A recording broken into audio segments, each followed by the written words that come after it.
Assalamualaikum warahmatullahi wabarakatuh. Saya Septiatri Rahmania dengan NIM 19060126.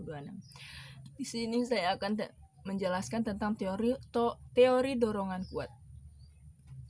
Menurut tesis Rosenstein-Rodan, teori dorongan kuat dikaitkan dengan nama Profesor Paul N. Rosenstein-Rodan.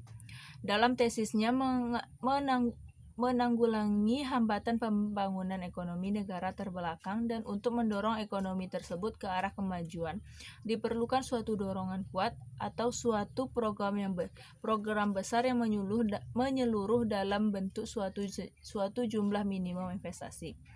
Dengan menekankan dalilnya, ia menarik analogi dengan studi MIT. Teori tersebut menyatakan cara kerja sedikit demi sedikit tidak akan mendorong ekonomi dengan berhasil pada lintasan pembangunan, tetapi suatu jumlah minimum investasi merupakan syarat mutlak dalam hal ini. Dengan syarat mutlak seperti itu, dan ekonomi eksternal yang mengalir dari sejumlah minimum investasi merupakan prasyarat untuk melancarkan pembangunan ekonomi.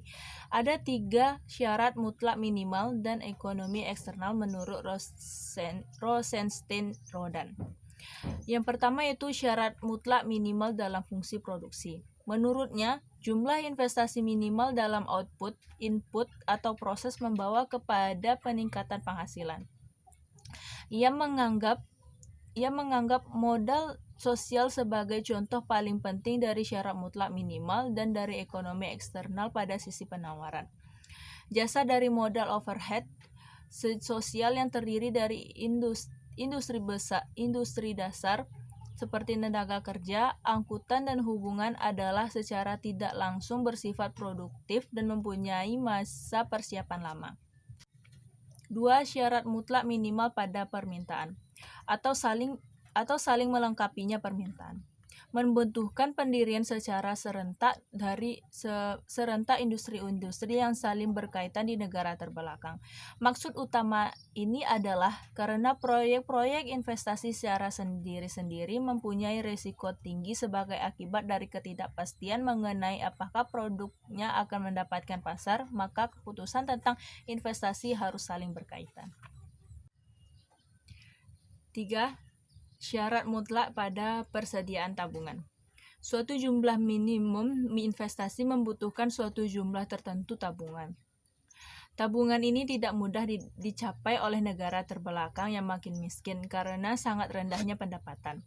Untuk menangani hal ini, maka ketika pendapatan meningkat sebagai akibat peningkatan investasi, tingkat tabungan marginal diusahakan agar lebih tinggi daripada tingkat rata-rata tabungan. Selanjutnya itu penilaian. Penilaian Rosenstein-Rodan menganggap teori pembangunan lebih unggul daripada teori keseimbangan statis tradisional karena ia tidak menggunakan moto dari teori terakhir bahwa alam memang melompat-lompat.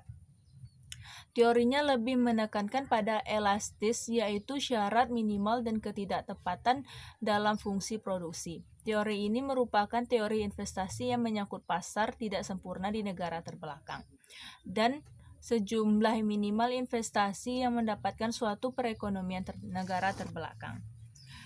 Selanjutnya yaitu cacat. Yang pertama, mengabaikan investasi di bidang ekspor dan impor pengganti. 2. Mengabaikan investasi yang bersifat pengurangan biaya. 3. Mengabaikan investasi di sektor pertanian. 4. Menyebabkan tekanan inflasioner. 5. Investasi rendah membawa peningkatan besar di bidang output. 6. Kesulitan administratif dan institusional. 7. Bukan fakta sejarah. Sekian video presentasi dari saya. Assalamualaikum warahmatullahi wabarakatuh.